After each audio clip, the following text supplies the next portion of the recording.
Hello, thank you for choosing this video.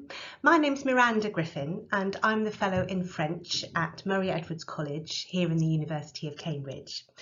My area of speciality is medieval French literature, and that means that I teach and I write about literature which was written in French and in France from the 11th century to the 15th century. It's a period of literature which I love, and today I'm going to share with you two of the things which make medieval literature really special to me.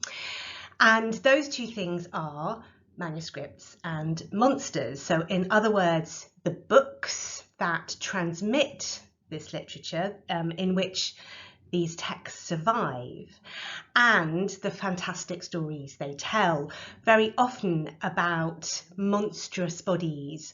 And these stories, which can seem very kind of fantastic and incredible to us, are actually really useful for thinking about how people in the Middle Ages understood what it meant to have a body, what it meant to be human, and what the difference is between the animal and the human. So what do we mean by manuscripts? Well, the word manuscript comes from two Latin words meaning hand and writing. So these are books which are all written out by hand, not printed, as is the case with modern books. Another fascinating difference between medieval books and modern books is that very often medieval books are made of animal skin. One of the manuscripts I'm going to be showing you today is made of animal skin, and another is made of paper, which was a lot less common in the Middle Ages. The skin would be taken from a goat or a sheep or a calf and scraped and soaked and stretched and treated in a particular way to make a nice, soft, smooth surface for writing. With pen and ink. The ink would be made of oak galls, those little growths that you sometimes see on oak trees. They're ground up and made into ink. And another big difference that we sometimes see in medieval manuscripts is the use of imagery and pictures. Now, in modern books, it's often children's books or perhaps graphic novels where we see images being used alongside writing to tell a story. In the Middle Ages, this is much more common. It's a way of marking out a manuscript as something which is very expensive and high status, and the materials involved in making the different colours that we see in manuscript images are often very expensive and have often come from a very long way away. And we'll see today some gold in a manuscript. And we often see a very interesting and sophisticated dialogue between the words on the page and the images on the page in medieval manuscripts. And because they're handwritten and hand decorated, every single medieval manuscript is different. Every single one is an individual response on the part of the scribe, or perhaps a group of scribes, or perhaps a scribe and an illuminator. But each one of these is responding in a particular way to the text and transmitting it, recording it in a particular way for us to read. So each medieval manuscript is an individual artifact. Moving on now to monsters in medieval literature, of which there are many.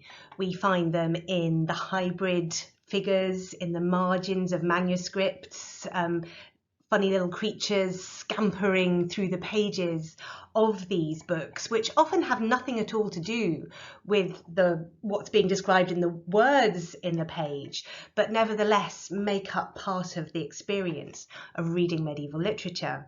But we also do find stories of fabulous creatures as well, and often very detailed descriptions of things like dragons and basilisks.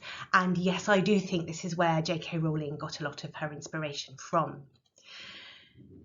In these tales of monsters, we very often get specific tales of hybrids, by which I mean bodies which are half one thing and half another, sometimes half human and half horse, or half human and half snake, or sometimes human and sometimes wolf.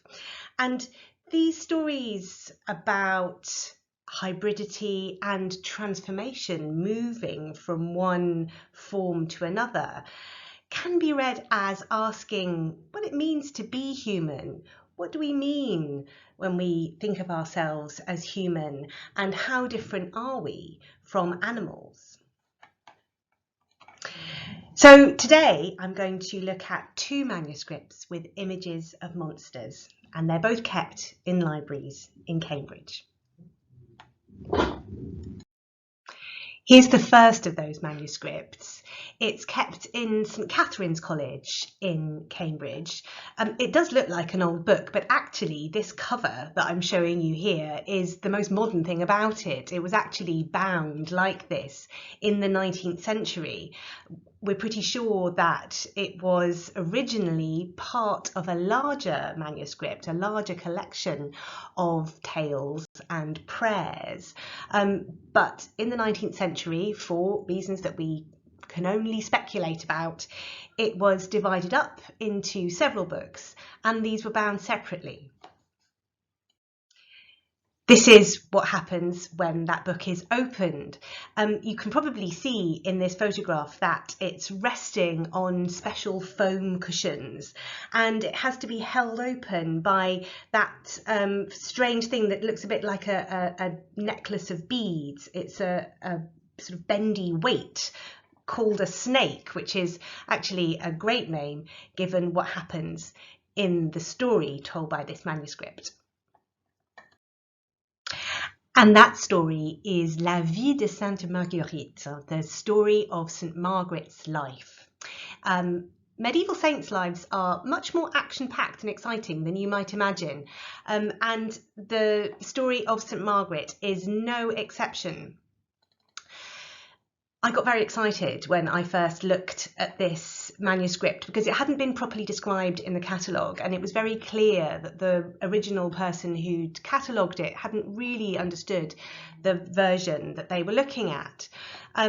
So I thought when I looked at this, perhaps this is a completely undiscovered new version of the story of St Margaret. But no, I was wrong. If you look at the first few lines of the text there, you can see first of all that beautiful A surrounded in gold, and that this is the beginning of the story. And the first few words are après la sainte passion. If you look closely, you might be able to decipher that in the manuscript. And it turns out that the version of the life of St Margaret that starts après la sainte passion is the most common version of this story. And in fact, there are over 100 manuscripts of this version still surviving, which is extraordinary. That's a really large number, especially when you compare it to other really well-known medieval French tales. For instance, Le Chevalier de la Charrette, which is a very famous, important 12th century romance, The Knight of the Cart, by an author called Chrétien de Troyes.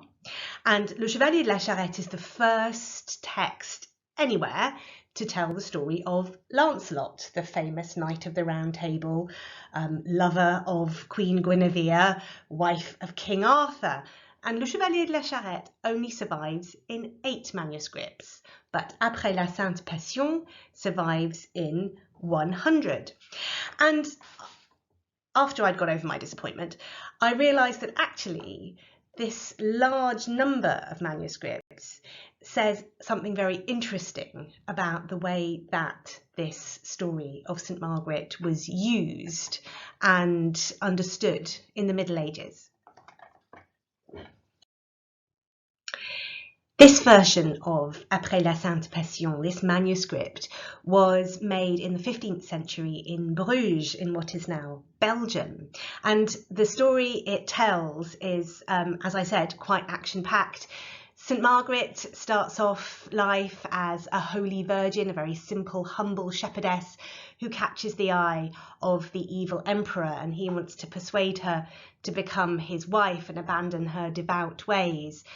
When she turns him down, he has her tortured and thrown into a dungeon. And this is where things take a rather fantastical turn, because in the dungeon she is devoured by a dragon.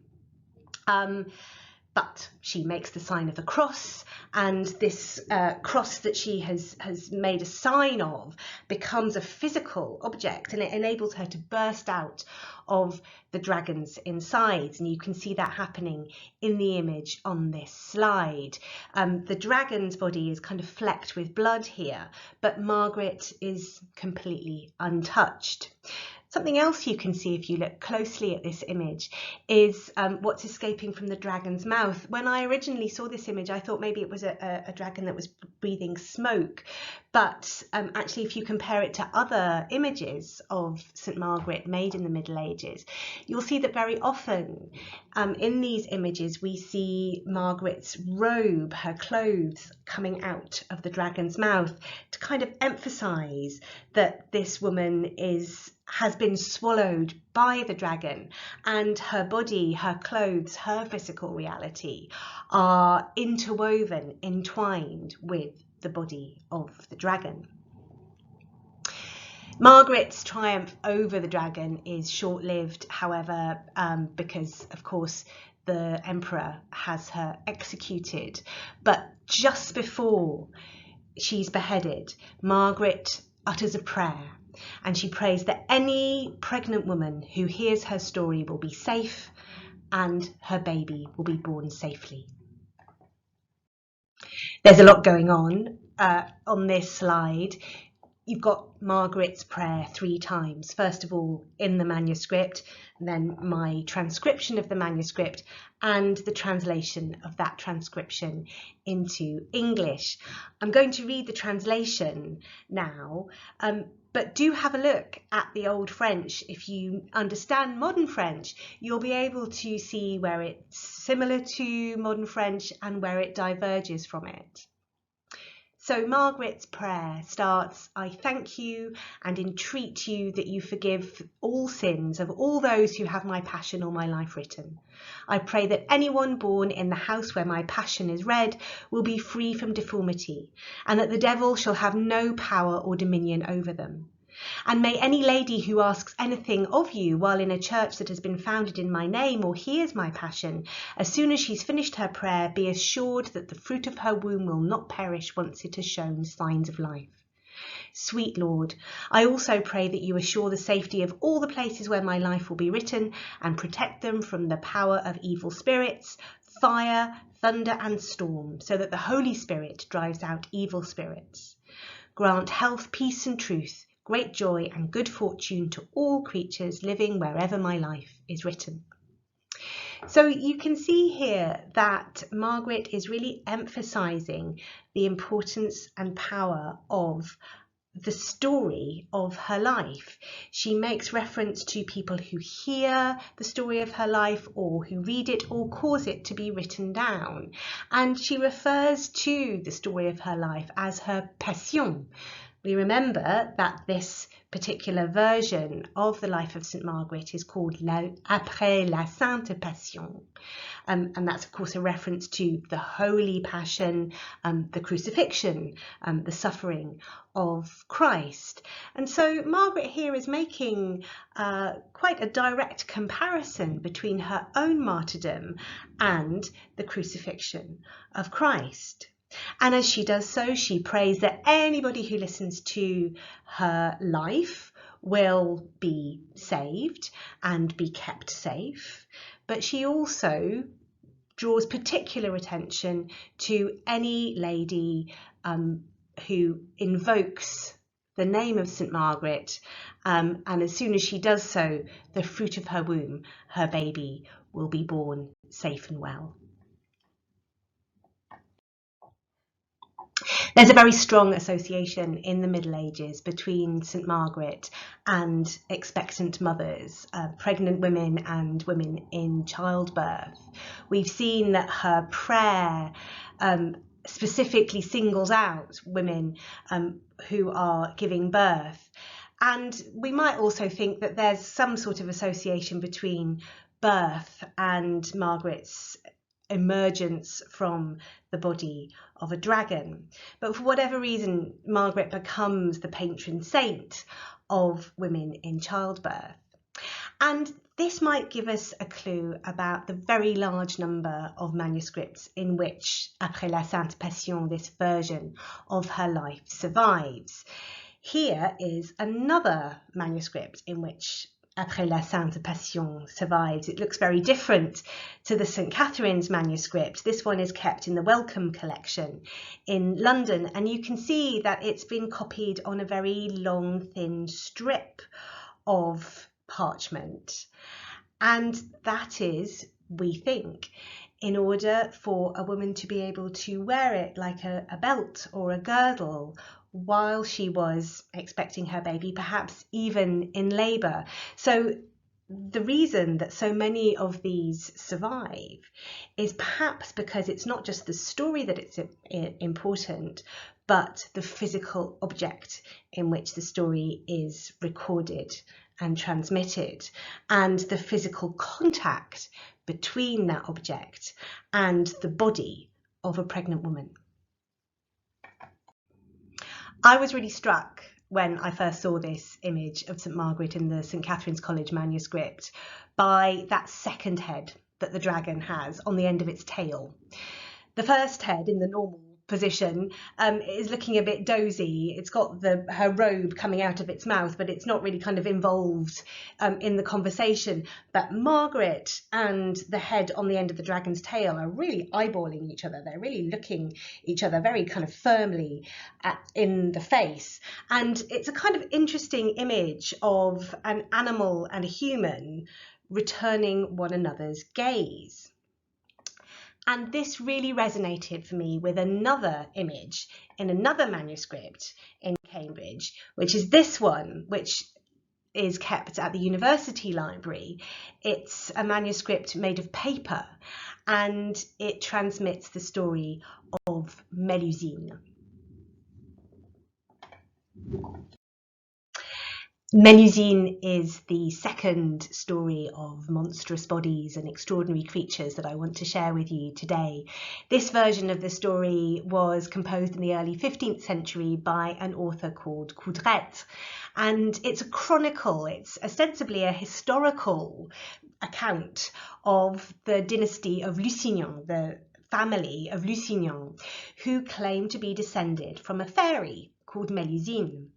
And the story is that Mélusine is cursed by her mother to turn into a serpent from the waist down on a Saturday. And this will happen to her throughout her life, unless she marries a man who will never ask her what happened to her on a Saturday and never try to find out her secret. If that happens, her mother tells her, then she will die a natural death and be able to be buried as a human woman. But if not, she's condemned to an eternity of being a spectre haunting her family. So Mélusine does indeed marry a man called Raymondin. He's a count, and she helps him to attain great power. She helps him to build lots of castles and to claim lots of land, and she bears him 10 sons, which is absolutely what you wanted in the Middle Ages of your noble wife. You wanted her to be able to provide you with a lot of heirs to carry on the family name and the family power. In other words, Mélusine is an absolutely superlative mother and wife. But inevitably, Raymondin breaks his promise. His brother raises some suspicions and says, "We've all been wondering what Mélusine gets up to on a Saturday. what does she do when she's locked away in her chamber? Some people think she might be a fairy, and some people think she might be having an affair. And so Raymondin takes his sword and he makes a hole in the door of Melusine's chamber. And this is what he sees in this image. It's Melusine in her bath, snake from the waist down. And you can see that just like St. Margaret, Melusine's body has got an extra head on the end of its tail. So striking is the similarity between these two images that it's really interesting to put them side by side. We've got on the one hand a saint, and on the other hand a much more suspicious fairy, but both of them seem to be asking interesting questions about the relationship between the human body and the animal body, especially when it comes to the female body and specifically to maternity. Melusine is a really extraordinary mother. All of her children are born alive, they're all sons, but some of them have very strange deformities. One of them has a lion's paw growing out of the side of his cheek, and another one has a huge tooth growing out of the side of his mouth. But many of them become brave knights and conquer lands far away for the Lusignan family. So maybe when Melusine was giving birth to these extraordinary sons, she prayed to St. Margaret for the safe delivery of her babies. Both of these women are represented as joined at the hip to a serpent or a dragon. And both of these women seem to have a strange relationship to that serpentine dragon body. Both of them are looking in a very intense way at the tail of the serpent to which they are joined. There's a kind of dialogue being set up here via the gaze between the human female body and the monstrous dragon.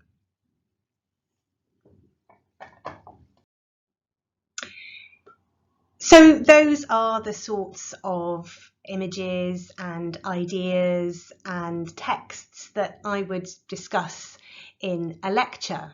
But of course, at Cambridge, lectures are only part of the way that you learn and that you're able to interact with your teachers. One of the most important and interesting and exciting parts of being at Cambridge is the supervision, where you actually get to have one-on-one or one-on-two dialogue with your supervisor, with an expert in your field.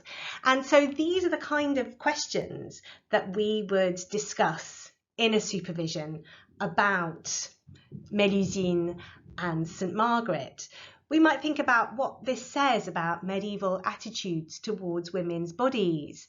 Women seem in these texts, very different texts, to be represented with relation to a monstrous serpentine dragon body.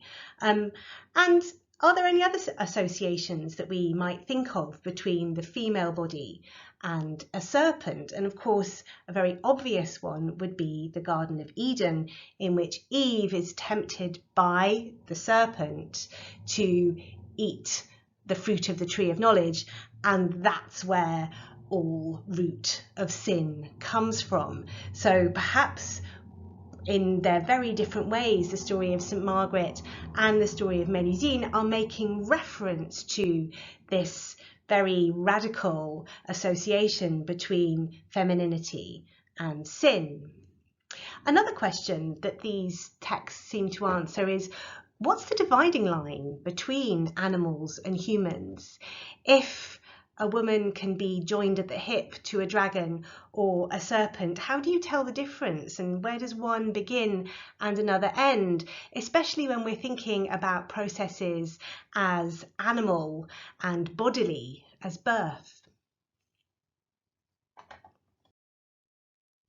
Thank you so much for listening to this lecture. I hope you've enjoyed it. If you'd like to explore more about medieval literature and manuscripts and monsters, then I hope you'll consider applying to Cambridge. Good luck.